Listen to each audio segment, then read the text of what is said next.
Okay, hi everybody. Welcome. This is Steve. I'm here with Dr. Weisfeld. How you doing, Dr. Weisfeld? Rough times, but continuing on. Yes. Okay, good. Hi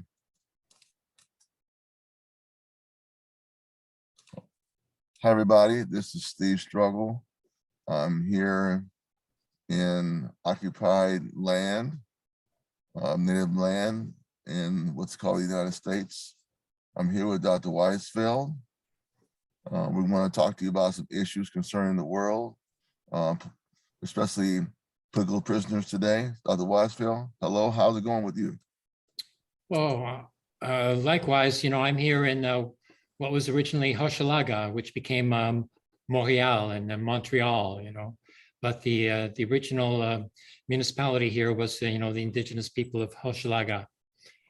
And I'm very interested in hearing from you about the American Black political prisoners, because there hasn't been much done to back them up, except for Jumia over the last decade. And we lost touch with some people like Hubert Brown. I wonder, what's his history? Well, thank you for bringing that up. First of all, I want to say that I'm no expert on this situation, but I can share what I know. And I think that those listening to us owe it to those who are locked down to visit websites. I'll mention again, 2 websites that I know have information. One is the Jericho movement. The Jericho movement has information about Black political prisoners related to the Black Panther Party and the Black political prisoners of war, those who engage in armed struggle against the government. Another website is the Malcolm X grassroots movement. And the Malcolm X grassroots movement is a Black liberation organization in the United States. And they also focus much of their work on freeing political prisoners, developing campaigns to get Black political prisoners released from prisons. The third site that I highly encourage people to read is the Denver Anarchist Black Cross, DABC, which I think has a voluminous list of political prisoners of different types that are libertarian or left of center. I think those 3 websites kind of encapsulate to me what's occurring with political prisoners in the United States. There is currently a campaign to build a big meeting around the imprisoned MOVE member and ex-Black Panther, Mumia Abu-Jamal. That meeting will be held this week, I know, in the United States, supporting his release from prison. So basically what I've seen occur is campaigns to support legal defense, campaigns to get people released before they die of terminal illnesses, campaigns to educate certain public or the publics about these women and men's existence, and to organize people into campaigns for their freedom. That's what I know has been occurring. I'm familiar with the initiative, in Toronto that perhaps was a predecessor to the Anarchist Black Cross support of political prisoners. Right. When it was Jim Campbell, the great Jim Campbell, who passed away because of a congenital heart condition too early. But he produced prison notes in which, letters written by the political prisoners were actually published, circulated, and broke through the censorship and the imposed isolation upon these political prisoners, and so help them to, in effect, break out of prison, intellectually speaking. Right. Yeah. So, and actually, I want to follow up on that. Something you said about writing. In 1970, 50 years ago, George Jackson's prison letters were published. It was kind of a turning point in the United States, because the year after we had the Attica uprising, And one of the reasons for the act of uprising was the murder of George Jackson in San Quentin on August 21st, 1971. So this issue of political prisoners and writing letters and their writings has been a central way of even breaking out of isolation, and the books that Mumi Abu Jamal have written since he's been in prison, or before he was in prison, and since he's been in prison, having a way of getting his word out to people in schools and in libraries and online around the country and around the world. So writing letters and writing books have been a key way for political prisoners to be seen when they are out of sight and out of mind. Yes. Yes. And it's not merely, for personal purposes, such writings actually continue to build a movement. And that's the yes. the core underpinnings, the conceptual underpinnings, of an avant-garde, has to be, thought out. It takes a great deal of thought, and experience and contact with other people to exchange ideas, to clarify, just where we're going. So this is all part of the process, and it really is, breaking them out of prison in effect. Yeah. There's a pen pal service, huh? Yeah, there's a pen pal service as well that people can hook into. And then we can provide, the links, to the International Political Prisoner Solidarity List at the prisonersolidarity.com site. And then there's Denver ABC that has the prisoner database of support. So, yes. Yeah. Yes, and I really want to let people who are watching the show think about the impact that a letter can have on a prisoner. Even if it's just somebody that who's in prison, let alone a political prisoner who has been locked down in solitary confinement or harassed, denied certain rights in the prison because of their political work outside the prison before they got there, and they were inside the prison. Just being in the prison, they are a magnet for harassment by the guards and the prison administration. They make up rules for them again, and the other prisoners don't have to even put up with. And letter writing is an important thing to do. If you can write letters, you're getting them out of being isolated. Because what they want those prisoners to do, not get letters. What they want the prisoners to do is for prisoners to feel isolated and to abandon the revolutionary movement. Writes them. It is essential that we write prisoners, and I'll give you some advice. Write letters that are plain, no rhetoric, nothing militant. Just, we support you. How you doing? My name is so and so. I want to let you know you have been forgotten. Hope things are going well with you. It's just something like that. That's what you have to do. And you never know, the prison might be so inspired to develop a pen pal connection with you. If not, they will get your letter, and reading that letter will uplift their spirits. It's very important that we do it. We cannot let our people who have been locked down be out of our minds. Writing letters is a way to make sure they stay in our mind. We have to sit down, write the letter, address the letter, put a stamp on the letter, and send it. That's not a lot to do, but it's a lot to do. You have to make time. You have to consciously approach this as a way of showing solidarity. That's very important. Yeah, and once the letters come into the prison, then the guards, they know, that you're in contact with the outside and that you have a movement behind you that will come and support you if you ever get, targeted, like to be put into solitary confinement, for nothing at all. And that sort of thing. Exactly very important. Right. That's exactly right. They don't know what support you have until those letters start coming in and they drop them off or they pick the letters up. Yeah, exactly. So that's how I see the movement of the movement to liberate political prisoners. Now, there's a tactic, and that Malcolm X grassroots movement. I heard him on the radio about a month ago on a Pacifica program sponsored by a gentleman called Davy D. And Davy D is a professor or lecturer at San Francisco State University.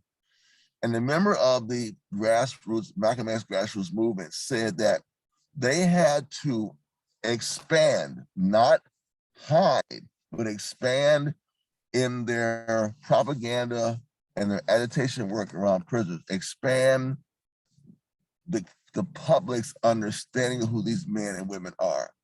They're writers, they're engineers, they're not just all that, and they didn't hide their activism.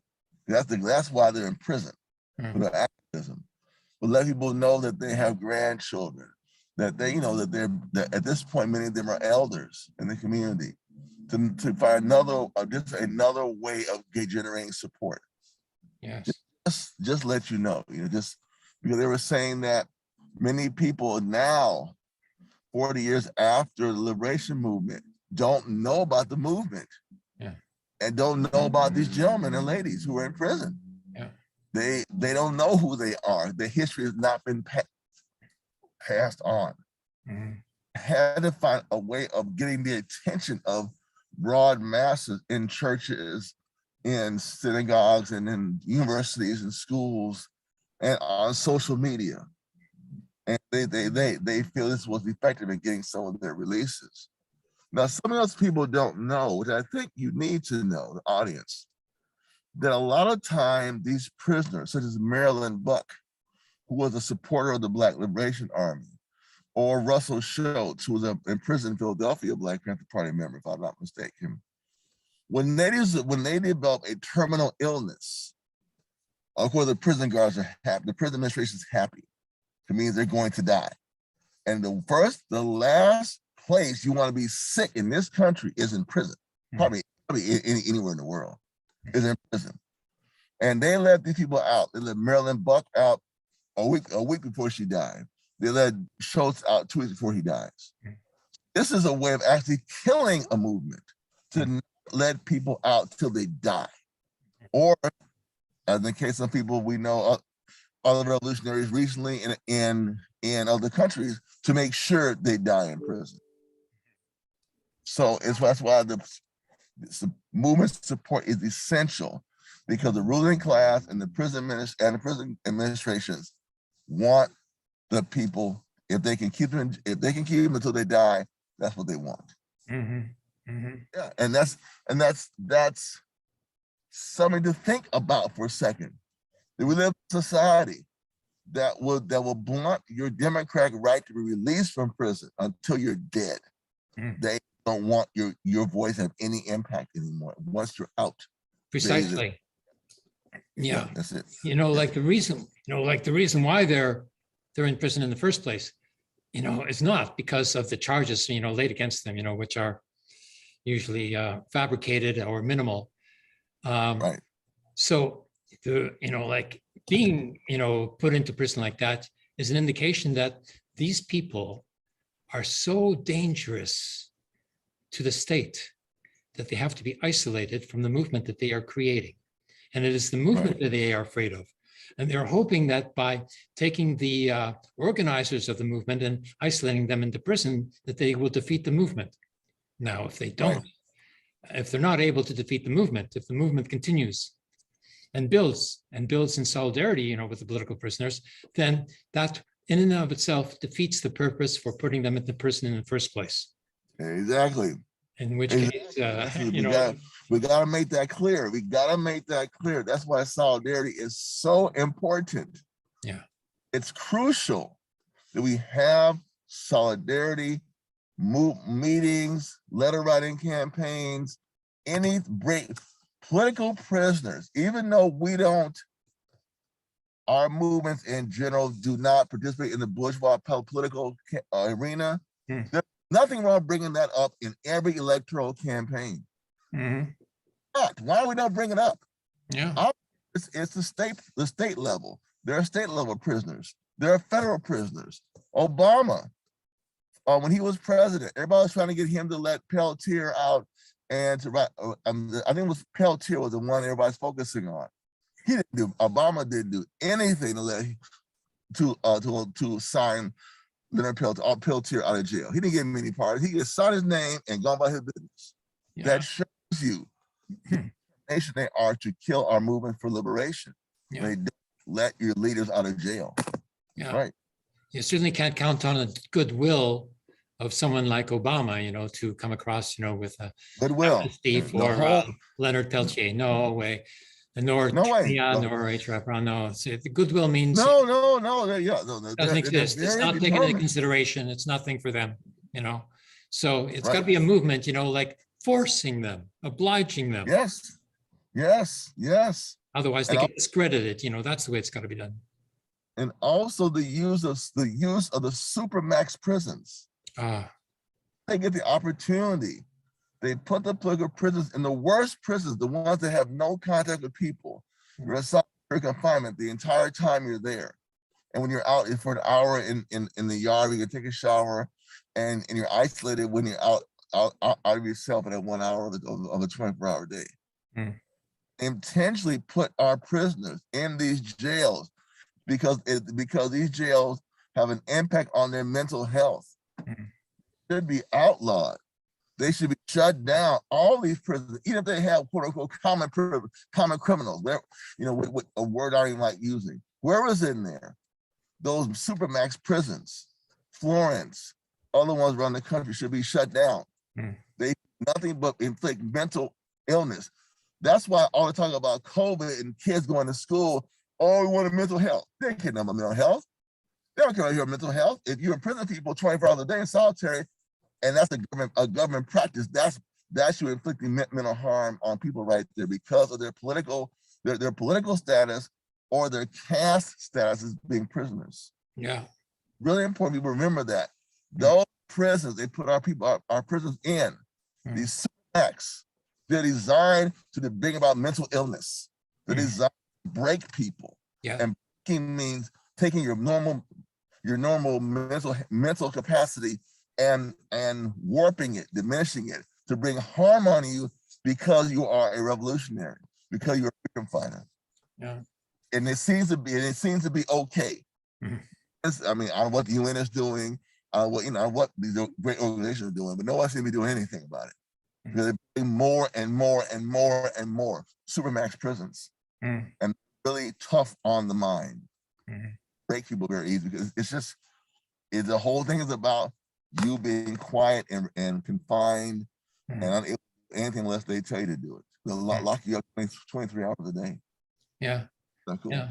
By creating a sense of isolation, they hope to alienate you from the movement, to make you think that you don't have anybody, to give you anything, that you're all alone and that you're only face to face, with the guards. And then the psychology of that is that, they want you to feel like you've lost your identity, that you're no longer who you are, that you have nothing to do, you can't do anything, and therefore you are nothing. They try to reduce you into being a nothing, at which point, you sort of slowly slide into self-destruction, and then they impose that on you as well. Look at Julian Assange. Julian Assange, Belmar prison in England. Look at what has happened to him. He was in the embassy for all those years, being spied on by the CIA. While he was being given asylum, and then they put him in I think Belmarsh prison in solitary until recently. Solitary, and he's had his wife has said there have been suicide attempts he's made on his life. Also been, if I remember correctly, and if not, maybe I'm wrong about that, but I know that he's had strokes. Yeah, he's had a stroke or two being in these prisons. So, for example, I know she's Stella Morris is her name, and she said that he's had at least one stroke, if not two, in the prison. The prison can bring about strokes. So they want to degrade our leaders. They want to humiliate and destroy them. That's why we must. Any movement to me that doesn't prioritize it is a joke, at least in this country. They use prisons to break. They use the prison they use the prisons, the court system, the jails, the police, all these institutions to break people. Yeah. This is why contact with the prisoner is so important. Mhm. Let's take an example, the MOVE prisoner. MOVE is a group of Black organization out of Pennsylvania and mostly in Philadelphia, as I understand. And people should know about the history of MOVE when it was attacked by the cops in the 70s. Then went by the police chief Rizzo attacked the office, and then I want to say in the 80s or 90s, the Black Mary Wilson Goode and the FBI attacked the MOVE office. The FBI gave this place a bomb to blow up they blew the office up with the FBI bomb, burned down a whole block of apartments. Yeah. The point is that MOVE makes, as I understand, MOVE makes a point to keep their members healthy mentally, to be in touch with them. I've heard none of them come, and they've done 20 years in jail. 20, 15, 20 years in jail. They come out, they look pretty healthy to me. And mental health problem they've gone through. The point is, they support their people throughout their imprisonment. That's what you have to do. You have to do that. If not, you're leaving them to their own devices when they have no devices. You don't have any devices when you're locked up beside a jailhouse lawyer or someone who can get word out to the outside.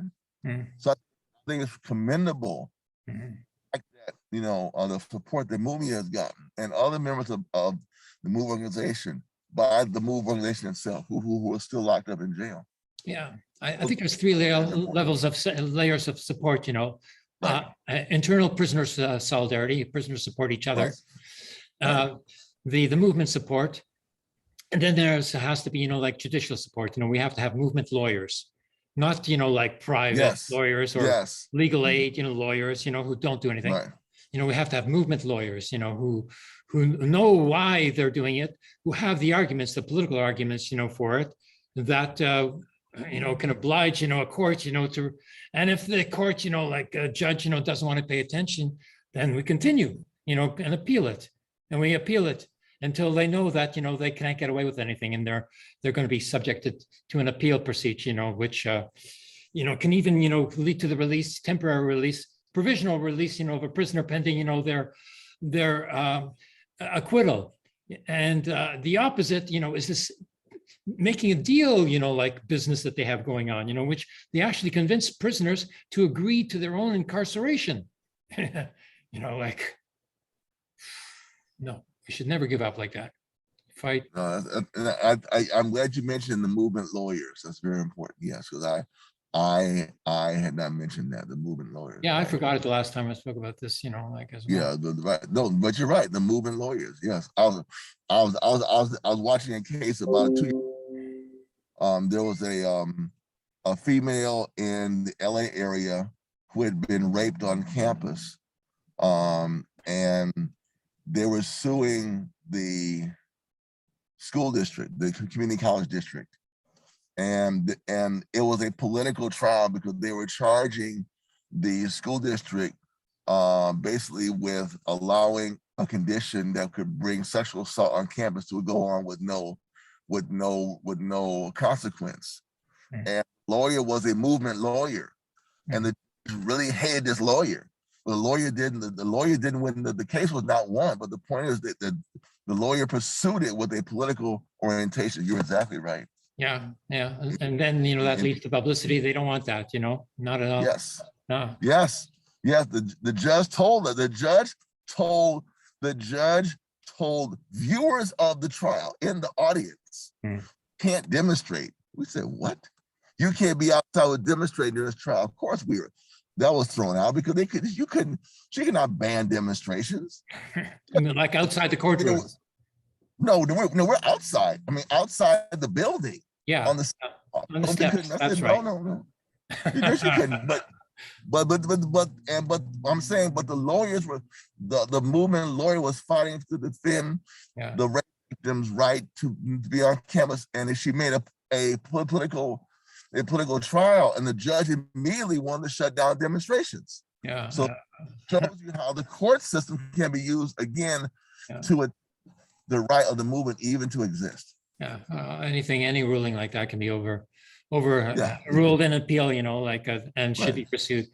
there's another sort of, layer to this judicial procedure, not just defense, but there's offense as well. Yes. Like anybody can sue a cop or a police chief or a mayor, for negligence, criminal negligence, whatever. You can sue them either in small claims court or a state court, I guess is what it's called. Yeah, I did that, for the administration of my university because they wouldn't allow me to have, a defense for my thesis after I completed all the work. So they tried to, subvert the academic process and subvert the academic code. And I went to court and I won. They had to give me a defense, which eventually won. So, just to get my thesis accredited, was a big struggle that took years and years, from when I deposited my thesis in 2005, finally, won everything by 2014. So it's a long struggle, but the point is to win, and besides that, the struggle is valid in and of itself, of course. Right. And if we don't, there's an old saying, dare to struggle, dare to win. If they don't, then you don't deserve to win. Yeah. So, Yeah. I think that's a good slogan to keep in mind when we're talking about. It's a pleasure just to hear it, that's the way to go. Yeah. So, I appreciate your sharing your views on this with us, Dr. Weisfeld. And I hope that the viewers of the program will take it upon themselves to look in the description below. We'll post the addresses of these organizations and hope that they will reach out to these organizations and become involved in fighting for the liberation and defense of political prisoners. Yeah. Thanks for being with us today. Thank you.